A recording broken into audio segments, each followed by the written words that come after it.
Assalamualaikum warahmatullahi wabarakatuh. Selamat pagi, siang, sore, atau malam kepada Ibu Endang, kapanpun Ibu menonton video ini. Pada kesempatan kali ini, kami dari kelompok 9 akan mempresentasikan tugas pada minggu ini. Di mana kelompok kami terdiri dari saya sendiri, Auliani Samayu, ada Bidari Saputri, juga Nurul Afifatun Nisa. Selanjutnya, materi yang pertama yaitu konsep online marketing dan online consumer behavior model. Next, apa itu online consumer? Online consumer atau consumer online yaitu pelanggan yang membeli sebuah produk atau layanan itu menggunakan jaringan internet. Nah, lalu apa itu online marketing? Online marketing yaitu strategi yang dilakukan oleh sebuah perusahaan dalam mempromosikan produk atau layanannya menggunakan jaringan internet. Adapun manfaat dari online marketing ini sendiri, yaitu didapatkannya hasil dari saluran yang kita berikan kepada pelanggan tentang interaksi yang dilakukan pelanggan dengan produk yang kita tawarkan. Next. Nah, tools yang digunakan pada online marketing ini ada email marketing, SEO, Search Engine Optimize, ada SMM, social media marketing, ada SEM, search engine marketing, advertising, CRM, sistem manajemen konten, dan lain sebagainya. Selanjutnya, yaitu consumer behavior, yaitu perilaku yang dilakukan oleh pelanggan ketika dia berbelanja secara online. Latar belakangi perilaku pelanggan ini yaitu ada faktor budaya, dari mana asal konsumen itu. Yang kedua yaitu ada faktor sosial, di mana faktor sosial ini dipengaruhi oleh faktor keluarga, faktor kelompok, dan juga faktor peran dan status. Yang ketiga ada faktor psikologi, di mana faktor psikologi ini dipengaruhi oleh motivasi, persepsi, juga sikap dan keyakinan dari konsumen itu sendiri. Next. Nah, selanjutnya yaitu ada consumer decision process atau proses tahapan dari keputusan konsumen. Ada 5 tahapan. Yang pertama, problem recognition, di mana konsumen melakukan pengenalan masalah. Yang kedua, pencarian informasi. Tahap ketiga, mengevaluasi alternatif. Tahap keempat, keputusan pembelian. Dan tahap kelima yaitu evaluasi pasca pembelian, di mana pada tahapan ini itu akan terjadi hasil di mana apakah konsumen puas atau tidak puas terhadap produk yang dibelinya. Next. Nah, pada materi ini praktek yang dilakukan oleh kelompok kami yaitu membuat sebuah halaman pada blog dengan judul mengenal apa itu online marketing dan online consumer behavior di era digital ini. Di mana pada blog ini kami membuat table of content atau daftar isinya.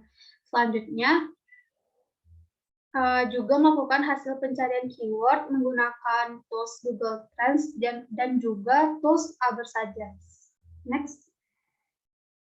Nah, materi yang kedua yaitu konsep komunikasi pemasaran online. Selanjutnya, apa yang dibeli konsumen online di Indonesia? Menurut survei yang dilakukan oleh lembaga APJII bahwa konsumen online Indonesia itu paling banyak membeli produk pakaian. Selanjutnya diikuti oleh produk buku, aksesoris, tas, dan barang elektronik. Mengapa pengguna internet tidak melakukan pembelian? Nah, alasan yang paling mendasari pengguna internet tidak melakukan pembelian itu adalah faktor kepercayaan. Adanya ketakutan dalam berbelanja online, seperti berbelanja online ini dianggap mudah untuk ditipu, kebocoran informasi, iklan email yang mengganggu, dan juga biaya pengiriman, biaya pengembalian, dan tidak merasakan produk itu secara nyata. Next. Nah, selanjutnya internet marketing versus traditional marketing. Internet marketing dan juga traditional marketing ini memiliki perbedaan dan juga persamaan. Yang pasti, keduanya sama-sama ingin menjalin hubungan dengan pelanggan agar pelanggan tertarik dengan produk si perusahaan. Di mana traditional marketing ini seperti yang kita ketahui seperti iklan di majalah, iklan di koran, dan juga iklan di televisi ataupun brosur-brosur. Sedangkan internet marketing ini seperti email marketing, sosial media marketing seperti Instagram, Facebook, Twitter, WhatsApp, dan juga website. Nah, mengapa website ini penting? Karena website ini adalah alat untuk membangun hubungan si perusahaan dengan calon konsumen atau konsumennya, di mana si website ini berfungsi untuk membangun identitas merek dan harapan konsumen tentang si perusahaan, dan juga berfungsi untuk memberikan pengalaman belanja bagi konsumen. Next. Nah, praktek pada materi minggu ini yang dilakukan oleh kelompok kami yaitu membuat sebuah blog dengan judul merancang pemasaran online untuk bisnis Anda, di mana kami membuat table of content-nya atau daftar isi. Next. Dan juga hasil pencarian keyword dari blog sebelum blog tersebut menggunakan Google Trends dan juga tools other suggest. Next.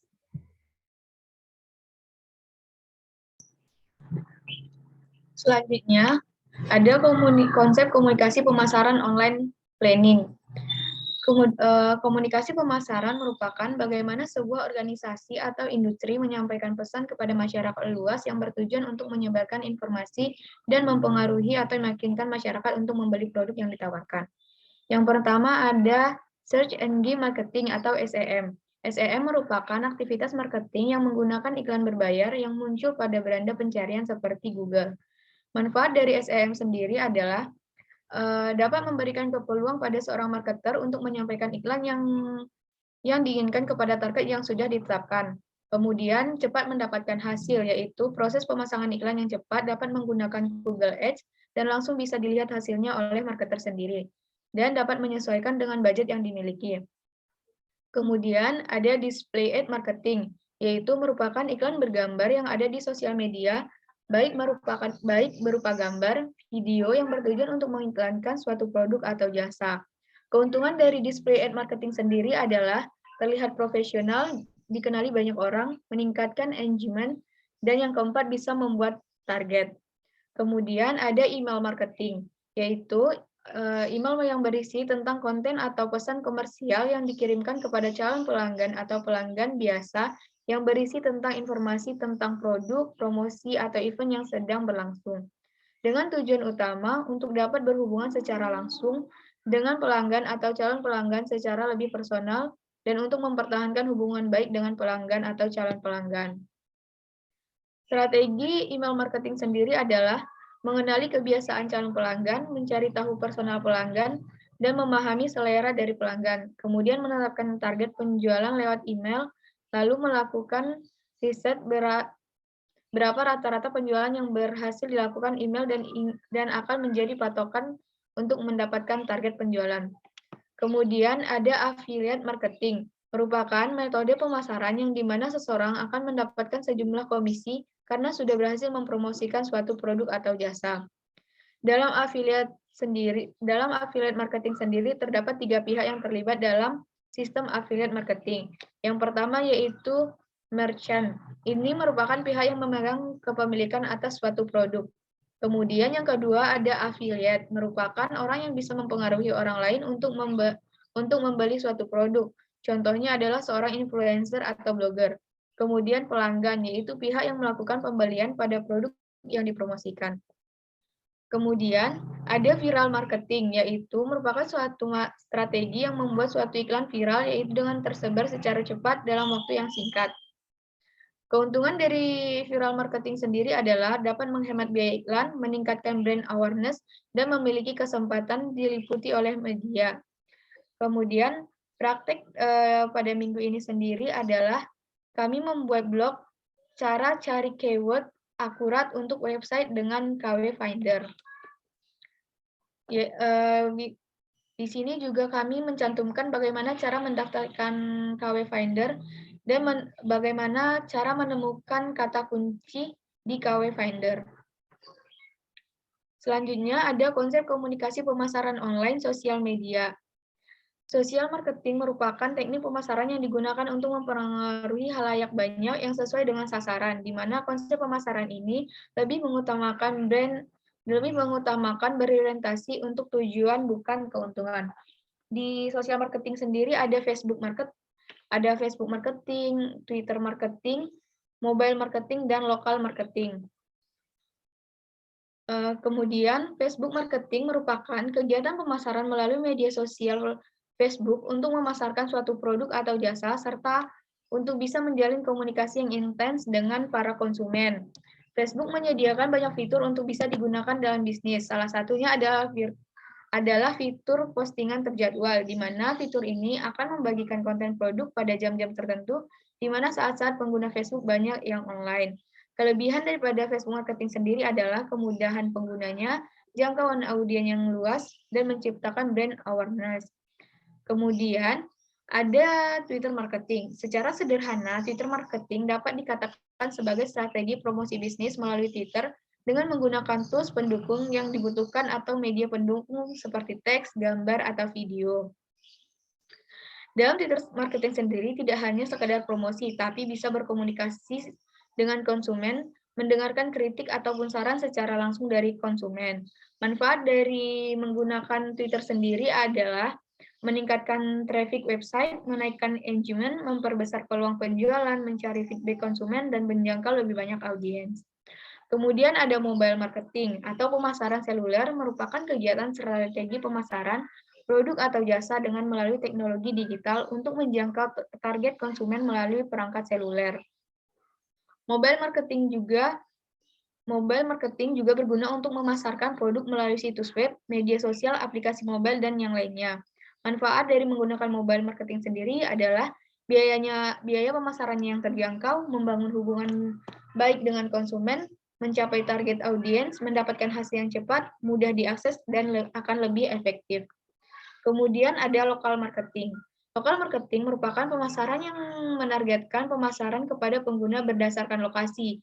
Ini melibatkan penyediaan layanan lokasi berdasarkan lokasi pengguna itu sendiri. Dengan semakin banyaknya pengguna seluler yang menggunakan untuk mencari dan mendapatkan layanan lokal, maka akan semakin banyak peluang bagi pemasar untuk menargetkan konsumen dengan menggunakan pesan pada saat di lokasi yang tepat. Lalu praktek pada materi ini adalah kami mereview artikel 1, 2, dan 3 dengan menggunakan tools.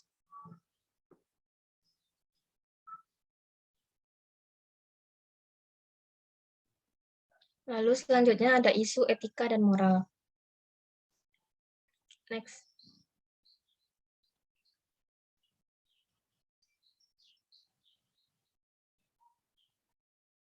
Dalam menggunakan internet, tidak luput juga dari kemungkinan adanya kejahatan baru yang menyerang sistem, lalu mempengaruhi lingkungan yang positif menjadi lingkungan yang negatif, dan mengancam nilai-nilai sosial yang ada sebelum internet diperkenalkan.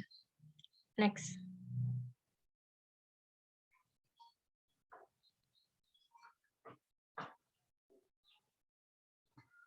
Pada gambar di samping dapat dilihat bahwa pengenalan internet dan adanya e-commerce menimbulkan dampak kepada individu, masyarakat, dan lembaga pemerintahan.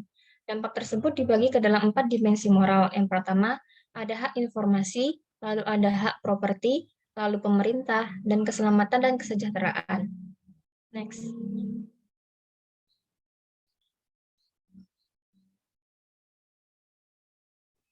Lalu selanjutnya ada konsep dasar etika. Yang pertama ada etika.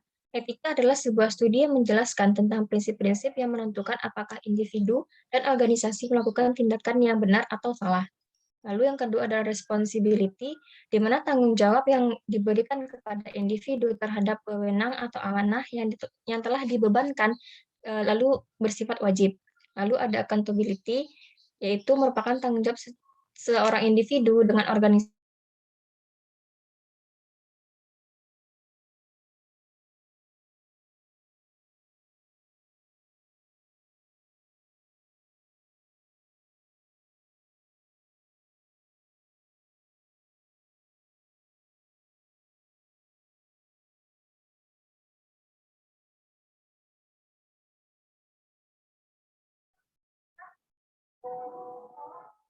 Jeda dulu deh, Mai. Jangan di stop, jeda dulu.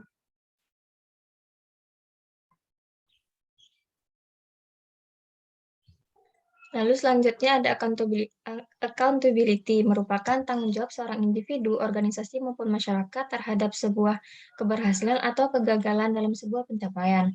Lalu ada liability, yaitu ada peraturan undang-undang di suatu tempat yang mengizinkan seseorang untuk menerima perbaikan atau kerusakan atas apa yang telah terjadi.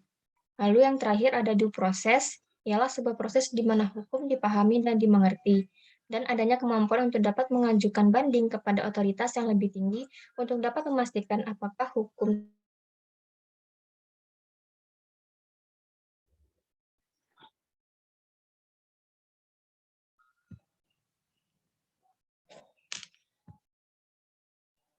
Lalu ada yang terakhir ada due process, di mana proses di mana hukum dipahami dan dimengerti, dan adanya kemampuan untuk dapat mengajukan banding kepada otoritas yang lebih tinggi untuk dapat memastikan apakah hukum tersebut diterapkan dengan benar atau tidak. Next.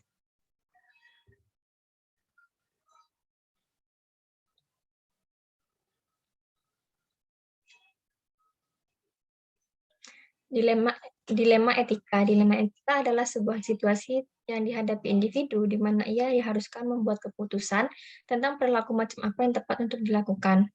Proses dilema etika yaitu yang pertama mengidentifikasi dan menjelaskan fakta dengan jelas. Yang kedua itu mengidentifikasi konflik dan identitas nilai perintah yang terlibat. Lalu yang ketiga mengidentifikasi pemangku kepentingan. Yang keempat mengidentifikasi pilihan rasional. Lalu yang kelima adalah mengidentifikasi akibat yang bersifat potensial dari yang telah dipilih. Next.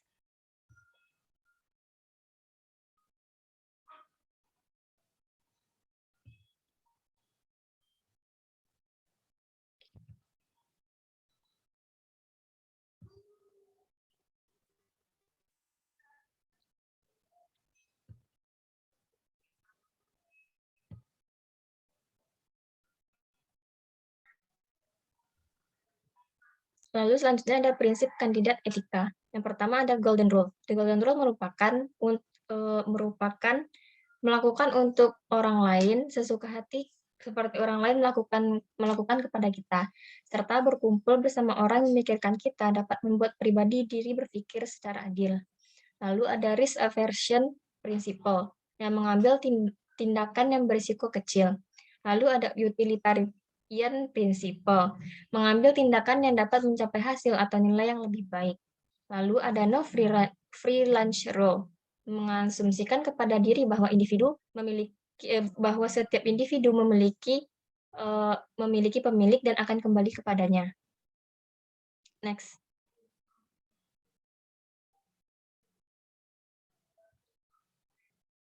Pada minggu ini praktek kami yaitu membuat paper tentang pemanfaatan tools sosial media marketing dalam UMKM Sudirman Elektronik dan memanfaatkan tools CEO yaitu Webmaster dan KW Vendor. Next.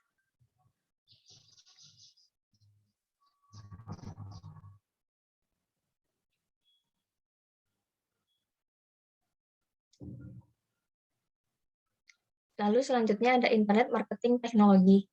Next.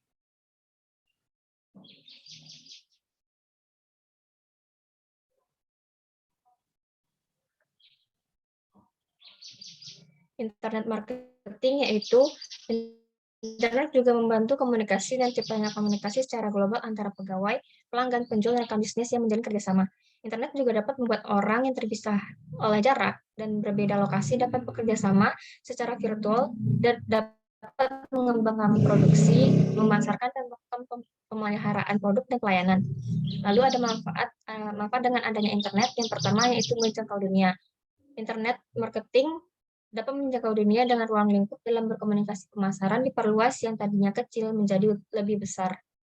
Lalu, ada kekayaan komunikasi pemasaran meningkat. Hal ini dapat menghemat pengeluaran biaya yang dibanding menggunakan pemasaran secara manual. Lalu, mencapai target. Dengan memanfaatkan internet marketing, pemasar dapat menuju siapa target yang akan mereka tuju agar produk dapat terjual secara langsung dan mencapai target yang diinginkan. Next.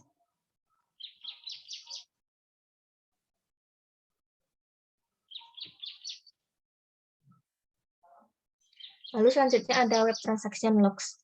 Pada bidang basis data dalam ilmu komputer terdapat log transaksi.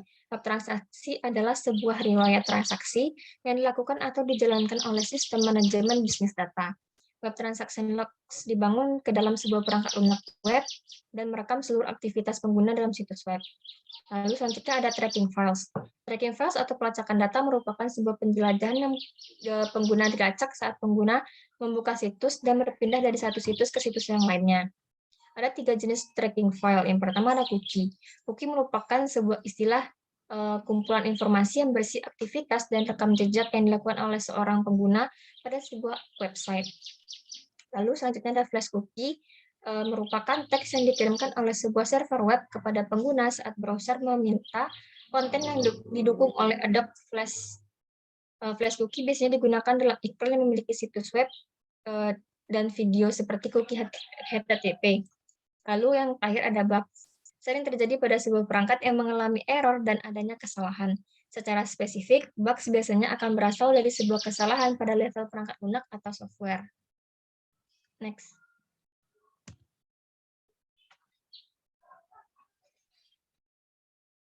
Lalu selanjutnya ada online marketing matrix, The Lexicon. Yang pertama ada market share. Market share merupakan sebuah permintaan akan sebuah produk yang menggambarkan pelanggan berdasarkan golongan atau ciri-ciri tertentu. Lalu selanjutnya ada conversion marketing. Conversion marketing adalah suatu persentase pengunjung pada sebuah website yang melakukan sebuah kegiatan yang menguntungkan pada pelaku bisnis. Lalu yang terakhir ada social media marketing.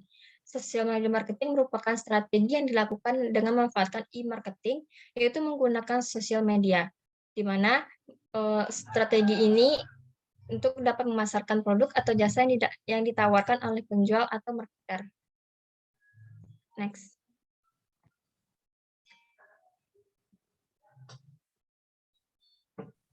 Selanjutnya, ini merupakan penilaian kami terhadap review blog UMKM lain berupa saran, kelebihan, kekurangan, dan juga rating penilaian yang kami berikan, di mana blog tersebut ada Miti Diesel, yang pertama, yang kedua Warung Abah Kujang Sari, yang ketiga R&B Sus, yang keempat Bengkel Fruit Garut, next. Yang kelima ada Nem Fashion, yang keenam Isi Floris, Zazula Toys, Fitris Jaya, dan next. Dan Dapur Fashion Cookies, Cokoslava, dan Good Places. Nah, sekianlah presentasi dari kelompok kami. Kurang lebihnya mohon maaf. Wassalamualaikum warahmatullahi wabarakatuh.